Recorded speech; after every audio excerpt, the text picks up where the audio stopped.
Good afternoon, everybody. Good afternoon, sir.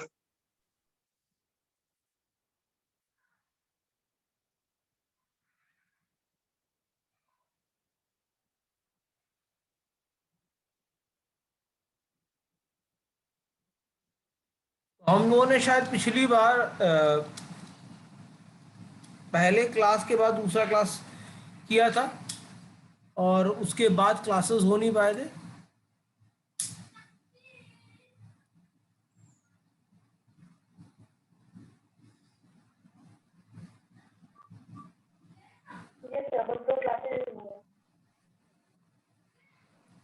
तो benefits of objects के बारे में हम लोग बात कर रहे थे शायद उस समय।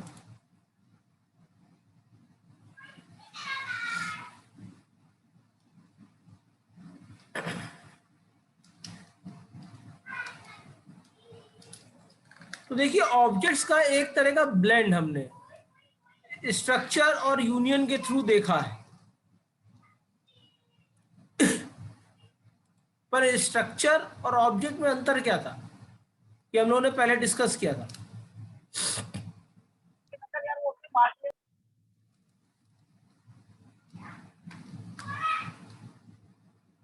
अगर देखें तो क्लासेस में हम मेथड्स को डिफाइन कर सकते थे, जबकि स्ट्रक्चर या यूनियन में हम लोग मेथड्स को डिफाइन नहीं कर सकते।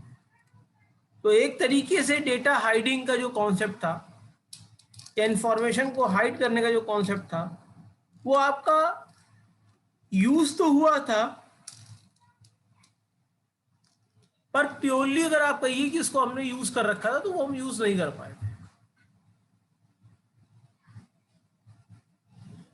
इसके अलावा यहां बात आती है मॉड्यूलरिटी। मॉड्यूलरिटी का मतलब क्या होता है कि किसी चीज को कहीं पे भी एज एंड व्हेन रिक्वायर्ड हम यूज कर सकते हैं। Means to use an objects और a piece of code when and where required, that is called an modularity। कि हमारे पास ये फ्लेक्सिबिलिटी हो कि हम इंफॉर्मेशन को जिस जगह चाहें उस जगह दोबारा यूज कर सके, हमें पूरा पूरा रीराइट इंफॉर्मेशन को ना करना पड़े।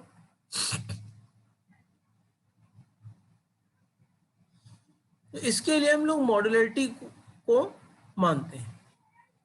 और मॉड्यूलरिटी इसलिए भी बेनिफिशियल रहती है कि अगर आप कोई सॉफ्टवेयर बना रहे हैं तो सॉफ्टवेयर में मान लीजिए आपने एक लाइब्रेरी पहले क्रिएट कर ली, हम नहीं चाहते कि बार बार हम उसी चीज को बार बार री इन्वेंट करते रहें, बार बार उसको रीचेक करते रहें।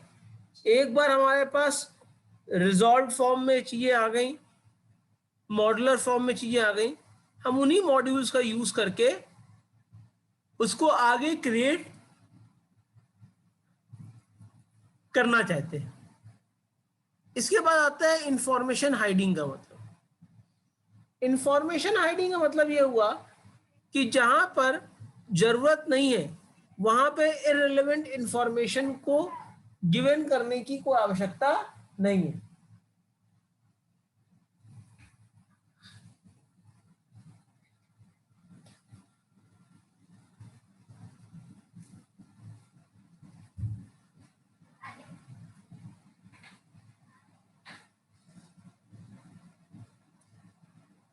तो इस तरीके से इंफॉर्मेशन को हाइड करना आउटर वर्ल्ड से, ये काफी डिजायरियस एक्टिविटी है। इसीलिए आपने देखा होगा कि जावा में हम लोग पॉइंटर्स का यूज नहीं करते। बेसिकली पॉइंटर्स आपके कोई खास चीज नहीं होते, they are only the labels which store the memory address of a location. अब हो सकता है वो लोकेशन आप एक्सपोज नहीं करना चाहते हो, आउटर वर्ल्ड से हाइड रखना चाहते हो, तो इसलिए जो कॉन्सेप्ट है आपका पॉइंटर्स का, इसको एक्सक्लूड कर दिया गया।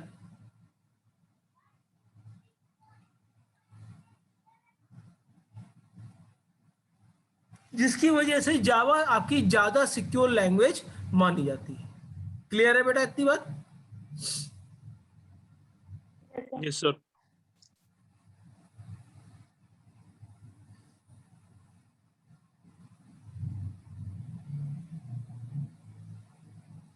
दूसरा बात आता है कोड रीयूजेबिलिटी का। हम बार बार इस बारे में बात कर चुके हैं कि बहुत सा ऐसा कम कोड होता है जिसको हमको यूनिकली राइट करना पड़ता है। बहुत से सॉफ्टवेयर ऐसे हैं जिसमें एक पर्टिकुलर फंक्शनैलिटी को ही कई बार कई जगहों पर रिक्वायर्डनेस रहती है उनकी। तो उसको हम कैसे एक्वायर करेंगे, कैसे उसको यूज कर सकते हैं अलग अलग जगह के लिए, इसके लिए हम कोड को रीयूज करें, ना कि रीराइट करें। रीयूज करने से फायदा ये होगा कि हमको टेस्टिंग नहीं करनी पड़ेगी, हमारे टेस्टेड कोड है, हम उन्हीं को दोबारा यूज कर सकते हैं, इंप्लीमेंटेशन आसान हो जाएगा। दूसरा, जो टास्क स्पेसिफिक ऑब्जेक्ट्स हैं उनको हम यूज कर सकते हैं, जिससे कि हमको मालूम हो जाए कि किस पर्टिकुलर टास्क में कौन से ऑब्जेक्ट को हमको इस्तेमाल करना है।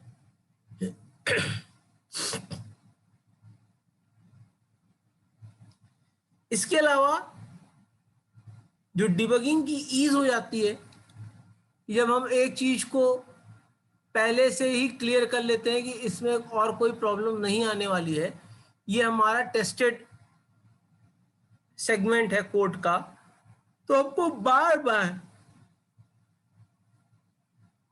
उस सेगमेंट को पर रिवर्ट नहीं करना पड़ता है। हम एक ही बार में आइडेंटिफाई कर लेते हैं कि यहां पे प्रॉब्लम नहीं हो सकती, दूसरी किसी और जगह पे प्रॉब्लम अराइज हो सकती है। तो इन सब चीजों में जो फायदेमंद है, वहां पे आप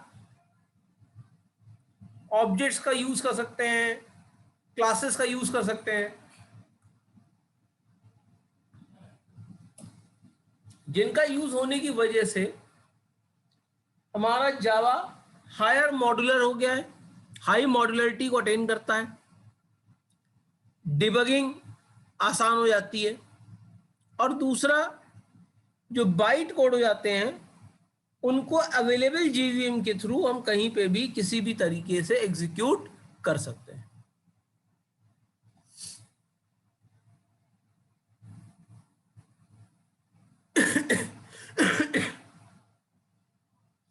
क्लासेस के बारे में हमने बात कर ही चुके हैं कि जावा क्लासेस आपके टेम्पलेट होते हैं ऑब्जेक्ट्स के, जिनके थ्रू आप किसी भी ऑब्जेक्ट्स के तमाम सारे एट्रीब्यूट्स को कंबाइन कर सकते हैं।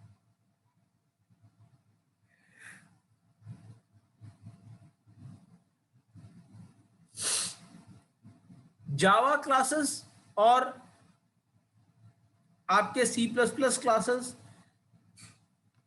क्लासेस कहीं पे भी होगा, एक्टिविटी परफॉर्मेंस सेम ही होगा उसका।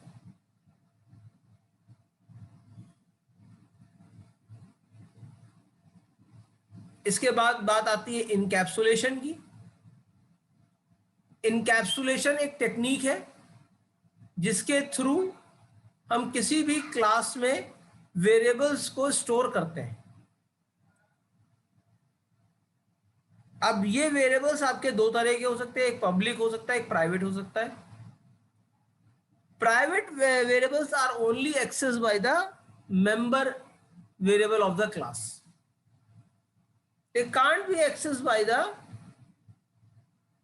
non-members function। यानी अगर किसी क्लास में हमने कुछ वेरिएबल्स को प्राइवेट डिफाइन कर रखा है, तो जो मेथड हमने उस क्लास का डिफाइन कर रखा होगा, केवल वहीं से हम उसको कॉल कर सकते हैं। हम सेपरेट किसी और वेरिएबल्स का इस्तेमाल नहीं कर सकते। जबकि पब्लिक अगर आपका वेरिएबल है तो ऑब्जेक्ट के थ्रू हम आउटर वर्ल्ड से भी उनको एक्सेस कर सकते हैं। तो इस तरीके से आप कुछ इंफॉर्मेशन को चाहते हैं तो हाइड कर सकते हैं, कुछ इंफॉर्मेशन को आप एक्सपोज कर सकते हैं, depending upon your requirement. Clear है? Yes sir.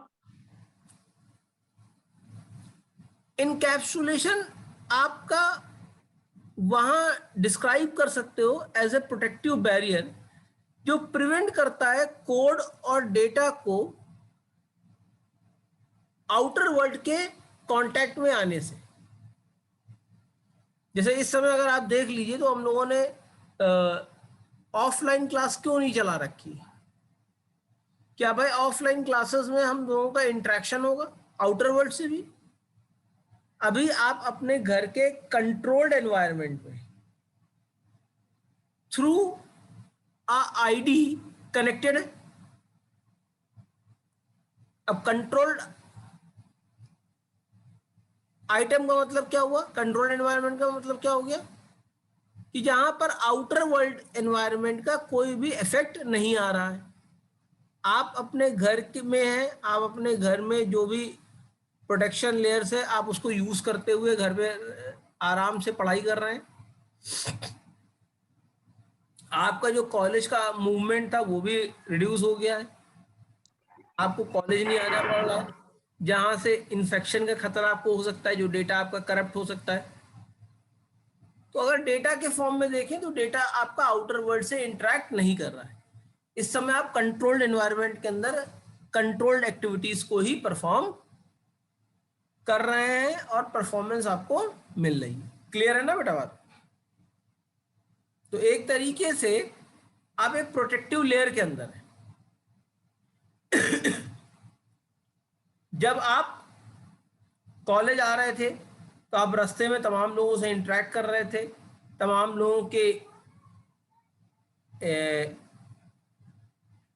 कांटेक्ट में आ रहे थे। क्या कौन अफेक्टेड है कौन नॉन अफेक्टेड है ये आइडेंटिफाई करने का आपके पास समय नहीं था, और आप को हो सकता था ये इन्फेक्शन हो जाता। तो इस इन्फेक्शन से प्रोटेक्ट करने के लिए क्या किया गया? आपका एक कंट्रोल एनवायरनमेंट में क्लासेस को स्टार्ट किया। जैसे इतने दिन मैं क्लास नहीं ले पाया, तो वो मैं क्लासेस नहीं ले पाया क्योंकि I have been detected COVID positive. तो ये कोविड पॉजिटिवनेस हो सकता है मैं कॉलेज आ रहा हूँ उस समय हो गया हो, या अगर मान लीजिए मुझे अंदेशा ना होता और मैं आपसे लगातार इंटरेक्ट करता रहता, तो हो सकता है आपको भी ये सिम्टम्स हो जाते। लेकिन जब हम वर्चुअली इस तरह से बात कर रहे हैं तो एक कंट्रोल एनवायरनमेंट है, हमारा इन्फेक्शन आप तक नहीं पहुंच सकता, और अगर आप में से कोई इन्फेक्टेड है तो वो दूसरे तक के इन्फेक्शन को कैरी नहीं कर पाएगा। क्लियर है ना बेटा? तो ये कॉन्सेप्ट है इनकैप्सुलेशन का, कि आप एक कंट्रोल एनवायरनमेंट, एक प्रोटेक्टिव लेयर के अंदर, डिफाइंड एनवायरनमेंट के अंदर काम कर पा रहे हैं। क्लियर है बेटा?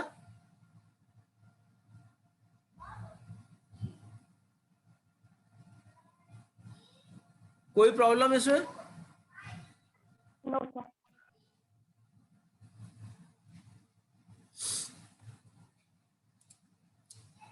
एब्स्ट्रैक्शन का मतलब क्या हुआ? एब्स्ट्रैक्शन का मतलब यह हुआ कि किसी भी व्यक्ति को उतनी ही नॉलेज देना जितना उसके लिए रिक्वायर्ड है उस पर्टिकुलर एलिमेंट को ऑपरेट करने के लिए।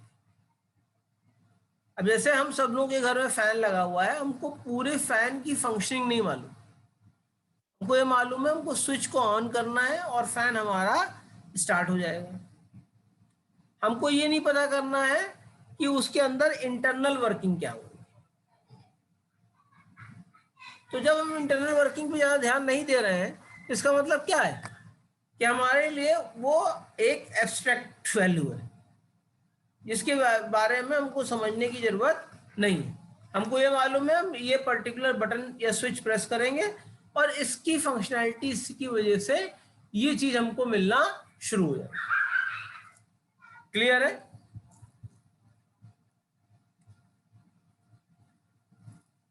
तो दिस इज कॉल्ड एब्स्ट्रैक्शन।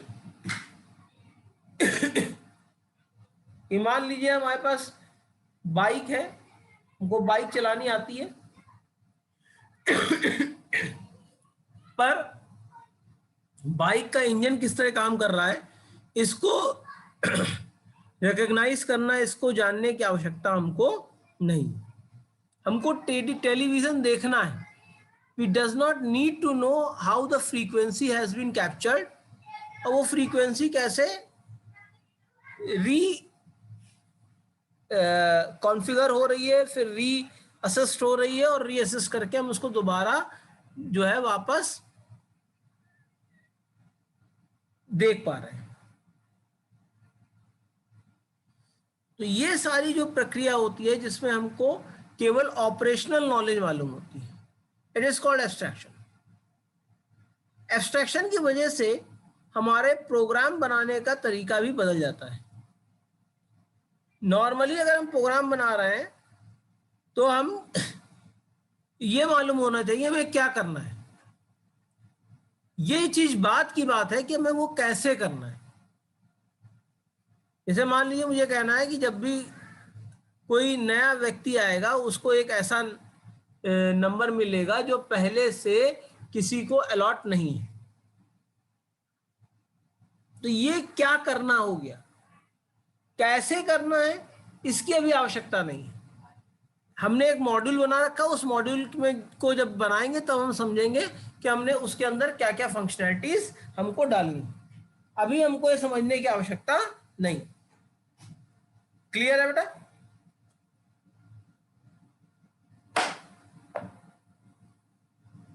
तो ये कहलाता है एब्स्ट्रैक्शन। जितना ज्यादा एब्स्ट्रैक्टिव होगा उतना आसानी से आप फ्रैगमेंट बना के आसानी से प्रोग्राम्स को डेवलप कर सकते हैं। जितना लोअर एब्स्ट्रैक्शन में जाएंगे उतना कैसे काम करना है इस पे आपको ज्यादा ध्यान देना पड़ेगा। क्लियर है ना बेटा मेरी बात? Yes yes sir.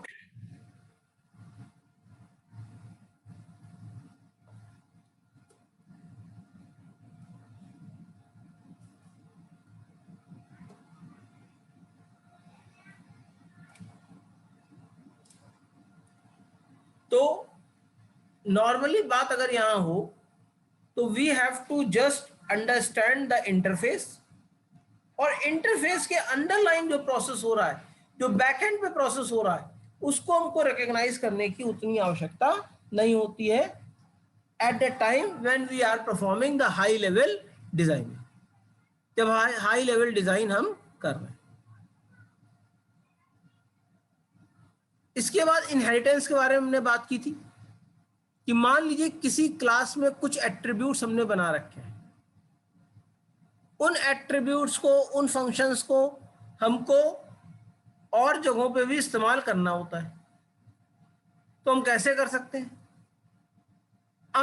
हम उनको इनहेरिट कर सकते हैं। इनहेरिट करने में एक क्लास की प्रॉपर्टी को इनहेरिट कर सकता है, या एक क्लास कई क्लासेस की प्रॉपर्टी को इनहेरिट करता है। तो इनहेरिटेंस भी कई तरीके के होते हैं। नॉर्मल सा कॉन्सेप्ट है, if the thing is created once we not required to create it more than one time. किसी चीज को एक बार बना लिया गया वो काफी है, बार बार हमको उस चीज को बनाने की आवश्यकता नहीं है। इनहेरिटेंस कई तरह का होता है। ये हायरार्किकल क्लासिफिकेशन होता है, जिसमें एक क्लास को हम एक क्लास की वैल्यूज को बी क्लास की वैल्यू इनहेरिट कर सकती है, ए बी क्लास की वैल्यू को सी क्लास की वैल्यू इनहेरिट कर सकती है, और इस तरीके से तमाम सारी वैल्यूज इनहेरिट हो सकती हैं। तो इसमें आपको बार बार उन्हीं प्रॉपर्टीज को क्रिएट नहीं करना है, बार बार उन्हीं फंक्शंस को आपको क्रिएट नहीं करना है। आप उनको बड़े आसानी से रीयूज कर सकते हैं। You have to only extend the class.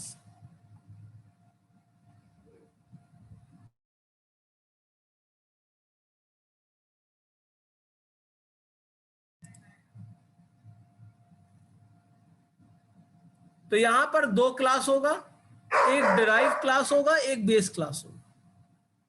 Base class वो क्लास होता है जिसकी प्रॉपर्टी को आप यूज करते हैं।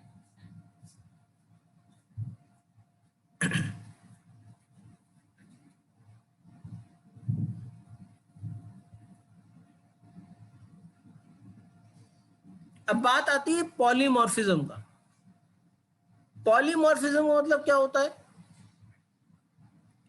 कि आप अलग अलग एनवायरनमेंट में अलग अलग तरीके से बिहेव कर रहे हैं। आपका इंटरफेस तो सेम है, पर आपका इम्प्लीमेंटेशन ऑल्टर करेगा depending upon the location where it has been used. For example, अगर हम क्लासरूम में किसी चीज को पढ़ रहे हैं तो हमारा ओरिएंटेशन दूसरी तरह से होगा।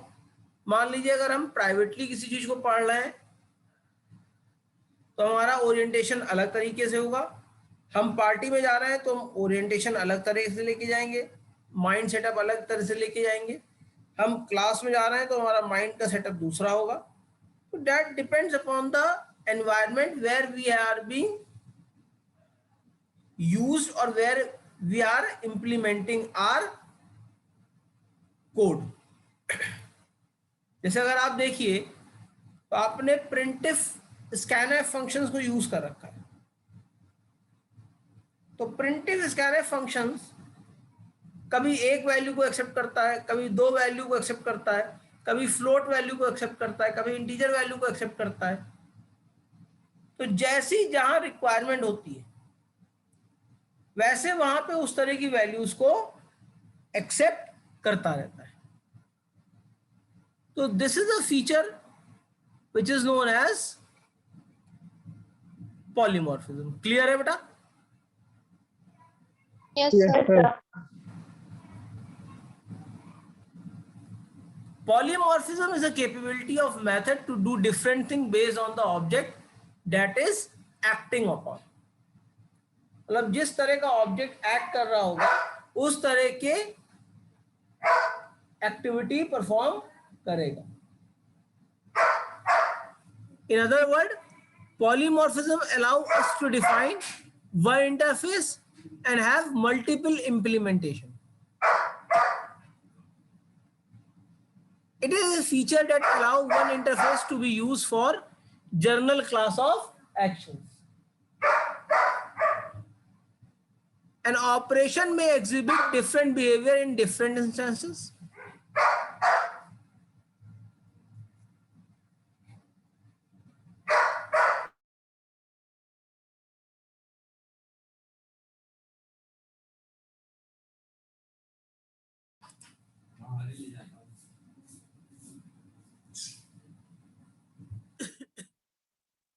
The behavior depends on the type of data used in the operation. It plays an important role in allowing objects having different internal structure to share the same external interface. Polymorphism is extensively used in implementing inheritance. Inheritance में polymorphism का सबसे ज़्यादा use होता है, क्योंकि आपने किसी class को किसी तरीके से इस्तेमाल कर रखा हो, उस क्लास को आपको दूसरे क्लास में अगर यूज करना हो मेथड्स को, तो आपको ऑल्ट्रेशन करना पड़ेगा.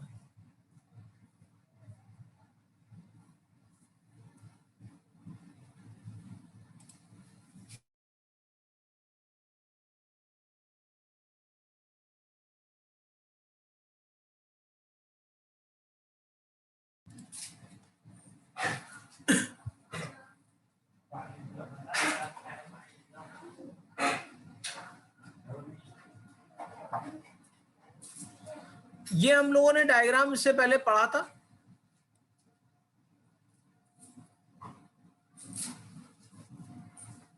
Yes sir. कि जावा प्लेटफॉर्म इंडिपेंडेंट क्यों है.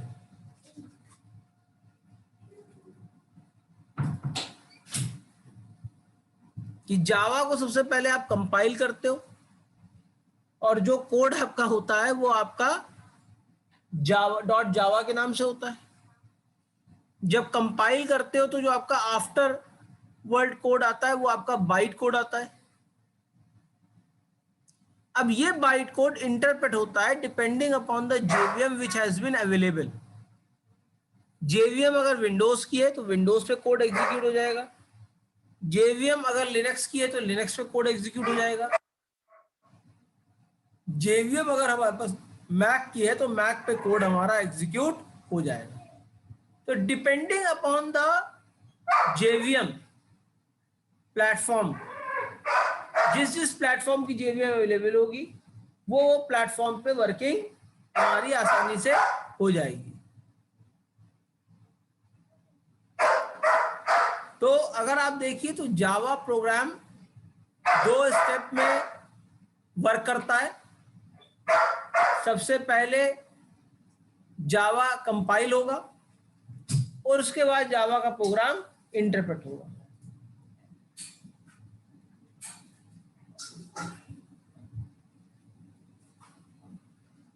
तो जावा को कंपाइल इंटरप्रेट करने से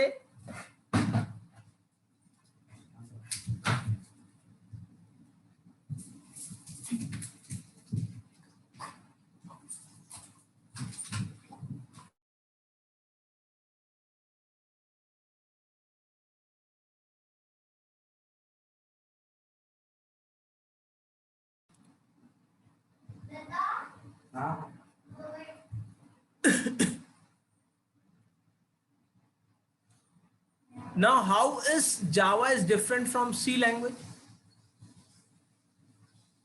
Java कैसे C लैंग्वेज से डिफर करती है?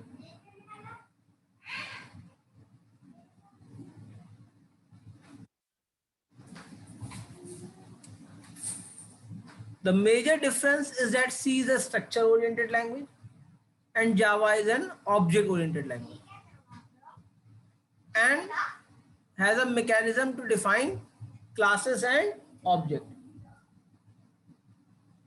Java के अंदर आप pointers का यूज नहीं कर सकते.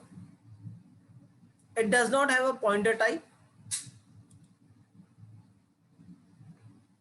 Java also does not support the preprocessor, so we can't use hash define, hash include, hash if delf.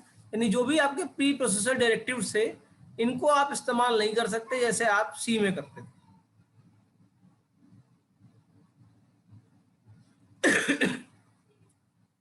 जावा के अंदर हम स्ट्रक्चर्स, यूनियन और इनम डेटा टाइप्स का भी यूज नहीं कर सकते हैं।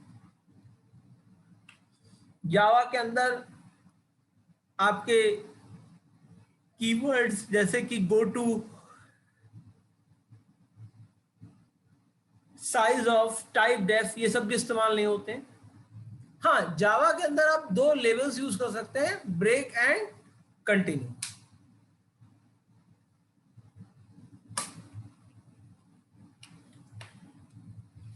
जावा के पास और भी तमाम सारे फीचर्स हैं जो आपकी ऑब्जेक्ट ओरिएंटेड प्रोग्रामिंग में रिक्वायर्ड है, लाइक गार्बेज कलेक्शन। आपको डीफ्रैगमेंटर का यूज यहां नहीं करना पड़ता है, डिस्ट्रक्टर का यूज नहीं करना पड़ता है, ऑटो डिस्ट्रक्शन होता है, जबकि C++ में आपको डिस्ट्रक्टर का यूज करना पड़ता था। तो ये कुछ फायदे हैं आपके जावा के।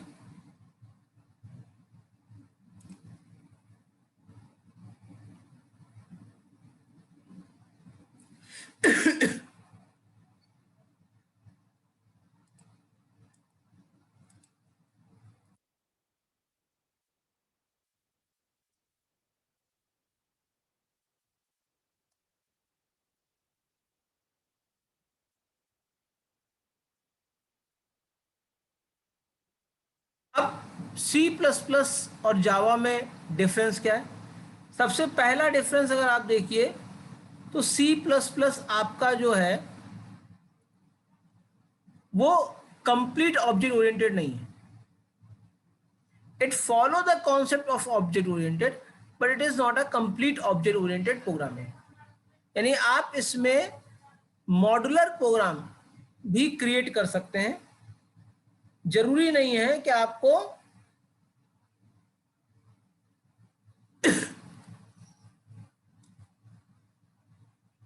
ऑब्जेक्ट ओरिएंटेड प्रोग्रामिंग ही यूज करनी पड़े, जबकि जावा में जो सबसे पहला वर्ड आप यूज करते हो क्लास यूज करते हो।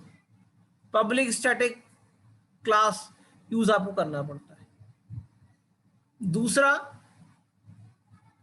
जावा के अंदर पॉइंटर्स का यूज नहीं है, इसलिए आप सिक्योर एरियाज को एक्सेस नहीं कर सकते।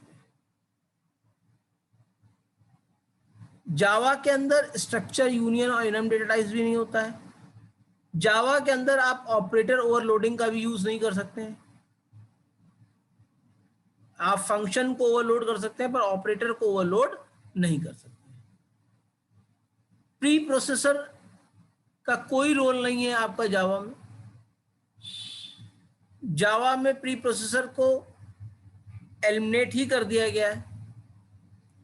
दूसरा, जावा ऑटोमेटिक टाइप कन्वर्जन नहीं करता, जिसकी वजह से आपको ध्यान रखना पड़ेगा कि किस तरह का डेटा टाइप है और उसको किस तरीके से हम कन्वर्ट करने जा रहे हैं। जब तक आप उसको सही तरीके से कन्वर्ट नहीं करेंगे तब तक वो अपने आप कन्वर्ट नहीं होगा। क्लियर है? कोई प्रॉब्लम है? No problem. जैसे आप देखते होगे, आप इंट डॉट पार्स करते होगे, ठीक है, फ्लोट करते होगे, यानी आपको पार्सिंग खुद करनी पड़ती है, आपको खुद डिफाइन करना पड़ता है। क्लियर है बेटा बात? Yes, sir.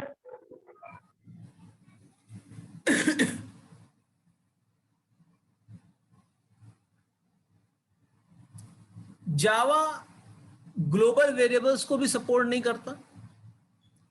Every method and every variable is declared with in A class and it form the part of that class. हाँ, पेरेंट क्लास को चाइल्ड क्लास इनहेरिट करता है, यानी जो पेरेंट क्लास में आपने वेरिएबल्स प्रोवाइड कर रखे हैं वो चाइल्ड क्लास में भी यूज होंगे। Java does not allow default arguments, So there is nothing called default arguments in Java. Java multiple inheritance को सपोर्ट नहीं करता. इंस्टेड ऑफ मल्टीपल इनहेरिटेंस करने के लिए आपको इंटरफेस बनाना पड़ता है. There the use of interface concept has been done.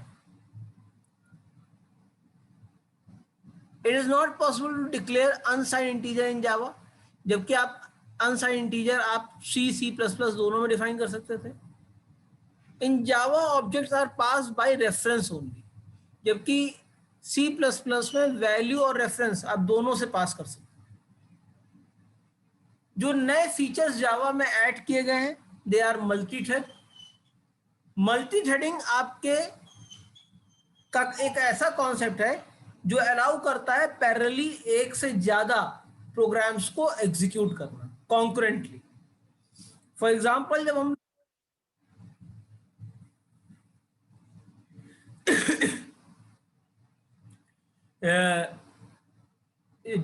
Word पे काम करते हैं, MS वर्ड पे काम करते हैं, तो आप देखते हो कि आपका सेव भी हो जाता है और स्पेल चेक भी चला करता है. यानी आपका टाइप करने के अलावा भी कई सारे प्रोग्राम पैरेलली एग्जीक्यूट हो रहे होते हैं. That are due to the concept of using multi threading concept.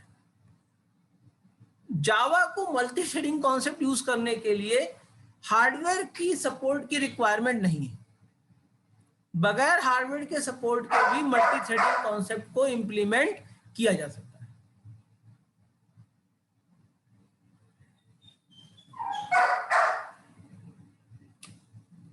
Clear है? क्योंकि जेवीएम होता है, जेवीएम खुद एक ऐसा एनवायरनमेंट क्रिएट कर देता है जिसके अंदर आप इस तरह की चीजों को इस्तेमाल कर सकते हैं. C++ has a set of library function that use common header file, but Java replace it with own set of API classes. आप import करते हैं, आपने देखा होगा java.util करते हैं, java.util.lang करते हैं. तमाम सारे आपके पैकेजेस होते हैं जिसको आप यूज कर सकते हो. तो it had packages and interfaces. जैसे कि मैंने आपको बताया था कि इसमें आपको गार्बेज कलेक्शन की जरूरत नहीं होती, ऑटोमेटिक गार्बेज कलेक्शन होता है. तो Java supports automatic garbage collection. Break और कंटिन्यू स्टेटमेंट आपका इनहैंस हो गया है. दूसरा, आप एक्सेप्शंस हैंडलिंग को काफी आसानी से इसमें एक्सेप्शंस को हैंडल कर सकते हैं. As we use Unicode. Unicode आपके वो कोड होते हैं which are recognised by every platform and which are also called basic to any platform. तो ये यूज हुए जिसकी वजह से आप जेवीएम पे पोर्टेबिलिटी को यूज कर पाते हैं, चीजें पोर्टेबल हो पाती. क्लियर है?